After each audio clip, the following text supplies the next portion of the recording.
হচ্ছে সবচেয়ে lowest value. কেন? একটা সিঙ্গেল কেস। এরপরে কি আছে? Case series. আমাকে এই ধরনের ক্যান্সার অনেকগুলো ভালো করতে হবে, যদি করি তাহলে কি হবে? তখন ওরা বলবে ঠিক আছে এটাকে মেনে নেওয়া যায়, কিন্তু তুমি তো সবগুলোকেই ওষুধ দিয়েছো, ওষুধ ছাড়া করে দেখো। সেটাকে বলা হয় র্যান্ডমাইজড কন্ট্রোল ট্রায়াল। মানে আমি 60টা ক্যান্সার নিলাম, 30টাকে কোনো ওষুধ দিলাম না, নন মেডিসিনাল সাবস্টেন্স দিলাম। অ্যালোপ্যাথরা কী করে? ওরা ভিটামিন বা এই ওদেরও ওই RCT হয়, র্যান্ডমাইজ কন্ট্রোল ট্রায়াল করে। ওরা ওই ভিটামিন বা এই জাতীয় ওষুধ দিল, কিংবা ওদের একটা স্ট্যান্ডার্ড মেডিসিন আছে সেটা দিল নতুন ড্রাগের ক্ষেত্রে, আর বাদ বাকিতে ওষুধ দিল। এবং সেটা আমি যে ওষুধ কাকে দিচ্ছি এটা ফিজিশিয়ানও জানবে না, ব্লাইন্ডিং বলে এটাকে। তখন যদি শেষে যদি দেখা যায় যে আমি না জেনে যাদের যাদের ওষুধ দিয়েছি তাদের রেজাল্ট, যাদের প্লাসেবো দিয়েছি বা নন মেডিসিনাল সাবস্টেন্স দিয়েছি তাদের থেকে রেজাল্ট ভালো, তাহলেই প্রমাণ হবে যে ওইটা হোমিওপ্যাথিক মেডিসিন বা আয়ুর্বেদিক মেডিসিন বা অ্যালোপ্যাথি যাই হোক যে কোনো মেডিসিন তাহলে কাজ করেছে। এটা হচ্ছে আরেক ধাপে গিয়ে গেল রিসার্চে। এরপরে ধাপ আছে আবার এই ধরনের RCT অনেকগুলো করতে হবে, তাকে বলে মেটা অ্যানালিসিস, সিস্টেমেটিক রিভিউ। সেইটা যদি প্রমাণ হয় তাহলে সেটা একটা জায়গা এবং সেটা ভালো জায়গায় পাবলিকেশন করতে হবে। পাবলিকেশন কেন করতে হবে? পাবলিকেশনের সমস্ত এক্সপিরিয়েন্স খুব এক্সপার্ট লোক বসে আছেন, তারা ওই ছোটোখাটো ভুল যে জায়গাগুলো আছে সেই জায়গাগুলো ধরার চেষ্টা করবেন। বারবার একটা পাবলিকেশন করতে 1 বছর 2 বছর 3 বছর সময় লাগে, কারণ ওরা বারবার ওই কোয়ারি পাঠান যে এই জায়গাটা আপনি ক্লিয়ার করুন, ওই জায়গাটা মনে হচ্ছে ভুল হয়েছে, সেটাকে এক্সপ্লেনেশন দিতে হবে। এবার হোমিওপ্যাথিক সিস্টেম অফ মেডিসিন বা আয়ুর্বেদিক সিস্টেম অফ মেডিসিন যাই বলুন, এটা কিন্তু এই জায়গাটা নতুনভাবে শুরু হয়েছে, যার ফলে আজকে এখনো পর্যন্ত আমরা এভিডেন্স বেসড মেডিসিনের জায়গাটায় মডার্ন মেডিসিন যতখানি এগিয়ে আছে আমরা অতখানি এগিয়ে নেই। কিন্তু আমাদের কাজ শুরু হয়েছে, কারণ আগেকার দিনে যারা এই যে রিসার্চের জায়গাটা এটা করতে গেলে একটা মিনিমাম সায়েন্সের নলেজ থাকা দরকার। আর আগেকার দিনে যারা হোমিওপ্যাথি করতে আসতেন তারা প্রচুর রুগী ভালো করতেন, তাদের রুগী সম্পর্কে হোমিওপ্যাথি সম্পর্কে যথেষ্ট নলেজ ছিল, কিন্তু তারা তো সায়েন্সটা জানতো না। আমরা এমন মাস্টারমশাইয়ের কাছে পড়েছি যে মাস্টারমশাইরা H2O বলতেন, H2O বলতেন তারা, H2O, কিন্তু রুগী সারাতেন। সায়েন্সের জায়গাটা এক জিনিস, আর এভিডেন্স বেসড মেডিসিন করে মেডিকেল সায়েন্সটাকে এস্টাবলিশ করা আলাদা জিনিস। কারণ মেডিকেল সায়েন্সটা কিন্তু অনেক জটিল, হিউম্যান সিস্টেম ভীষণভাবে জটিল।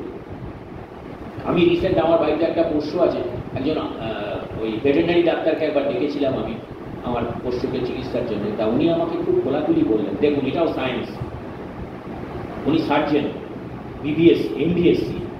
উনি বললেন আমরা হিউম্যান অ্যানাটমি করি, সিসি চ্যাটার্জি আজ থেকে 50 বছর আগে পড়ানো হতো, আমরা করেছি, এখন আর সিসি চ্যাটার্জি পড়ানো হয় না, ব্যাকডেটেড বই। হ্যাঁ, অনেক ভুল আছে এবং অনেক আপডেটেড জিনিস তৈরি হয়ে গেছে।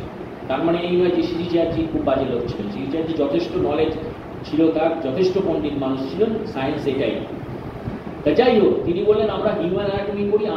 আমি বললাম, প্রশ্ন করলাম যে আপনাদের এই যে গরু, ছাগল, মোষ, হ্যাঁ, বিভিন্ন ধরনের কুকুর, বিভিন্ন ধরনের ডগ আছে, পশু পাখি, এতগুলো কি করে অ্যানাটমি ফিজিওলজি করেন? বলে এতগুলো করি না, আমরা ওই হিউম্যানটা করি আর তার সঙ্গে কিছু কিছু মেজর জায়গাগুলো করি, তারপরে একটা মোটামুটি ধারণা করে বুঝে নিই। তাহলে বুঝুন এটাও কিন্তু সায়েন্স, মোটামুটি ধারণা করে বুঝে নেওয়াটাও সায়েন্স। কিন্তু ওরা জানে তফাৎটা কোথায়, ওরা জানে যে এই জায়গাটা কিভাবে ডেভেলপ করতে হবে। ওদের যেটা ল্যাকিউনা আছে, যারা ওর উপরে রিসার্চ করতে, ওদের কি রিসার্চ হচ্ছে না রিসার্চ হচ্ছে, ওরা ওইটাকে আরো ফার্দার সায়েন্টিফিক করছে। সায়েন্স যদি শেষ হয়ে গেল তাহলে তো ডেড হয়ে গেল। তাহলে এই সিস্টেমটাকে, হোমিওপ্যাথি সিস্টেমটাকেও কিন্তু হানিম্যান যেটা বলে গেছে সেইটাকে আমরা আমাদের যারা সমস্ত পুরানো ডাক্তার ছিলেন তারা যেভাবে কেসগুলোকে নিয়েছেন, আর সবচেয়ে একটা যেটা সমস্যা হিউম্যান সিস্টেমের ক্ষেত্রে, হিউম্যান সিস্টেমের আপনি যদি একটা জোরে এইখানে টেবিলের ওপর মারেন আপনার যতখানি লাগবে, আরো জোরে মারলে আরো জোরে লাগবে। আপনাকে আমি একটা চড় মারলাম, প্রচন্ড আপনি লাগলো, উড় করে উঠলেন, আবার একটা জোরে চর মারলে আপনি চুপ করে দিলেন। হিউম্যান সিস্টেমের রিয়াকশনটা কিন্তু এই যেগুলো নন লিভিং এদের মতো নয়, বা অনেক সময় অ্যানিম্যালের মতো নয়। যেমন কুচিলা সিড ছাগল চিবিয়ে খেয়ে ফেলবে, যার থেকে নাচ ভূমিকা তৈরি হয়। আমরা কুচিলা সিড যদি খাই, হসপিটালের মর্গে চলে যেতে হবে। এবং এইটা নিয়ে বর্তমানে এখন কাজ হচ্ছে মডার্ন মেডিসিনের কথা, আমি অ্যালোপ্যাথির কথা বলছি। ওরা বলছে যে এই লোয়ার অ্যানিমালের ওপর প্রুভিংটা কিন্তু ভাবতে হবে আমাদের, আদৌ করে লাভ হচ্ছে কিনা। থ্যালিডোমাইড ডিজাস্টার বলে একটা হয়েছিল ঘটনা 60-এর দশকে, 60 থেকে 70-এ, ওই 62-66 এরকম হবে। সেই থ্যালিডোমাইড ড্রাগটা খুব ভালো ওষুধ ছিল, সেটাকে অ্যানিমালের উপর প্রয়োগ করার পর দেখা গেল খুব ভালো রেজাল্ট হয়েছে। হিউম্যানের উপর প্রুভিং করার পর দেখা গেল যে হাত পা ছাড়া মানুষ জন্মাচ্ছে ওই প্রোপোনেন্ট ড্রাগটা। তারপর থেকেই ফার্মাকো ভিজিলেন্স বলে একটা জায়গা তৈরি হয়েছে, মানে সাইড এফেক্ট নিয়ে, ওটা নিয়ে সারা বিশ্ব এখন কাজ করছে। তাহলে এই যে সমস্ত জায়গাগুলো, হিউম্যান সিস্টেমটা এত জটিল, এই জায়গাটাকে নিয়ে কাজ করা এখনো পর্যন্ত চলছে। এবং হোমিওপ্যাথি সিস্টেমের এই যে জায়গাটা, যেটা হানিম্যান বলে দিয়েছে, ইন্টিগ্রেটেড ওয়েতে ভাবো।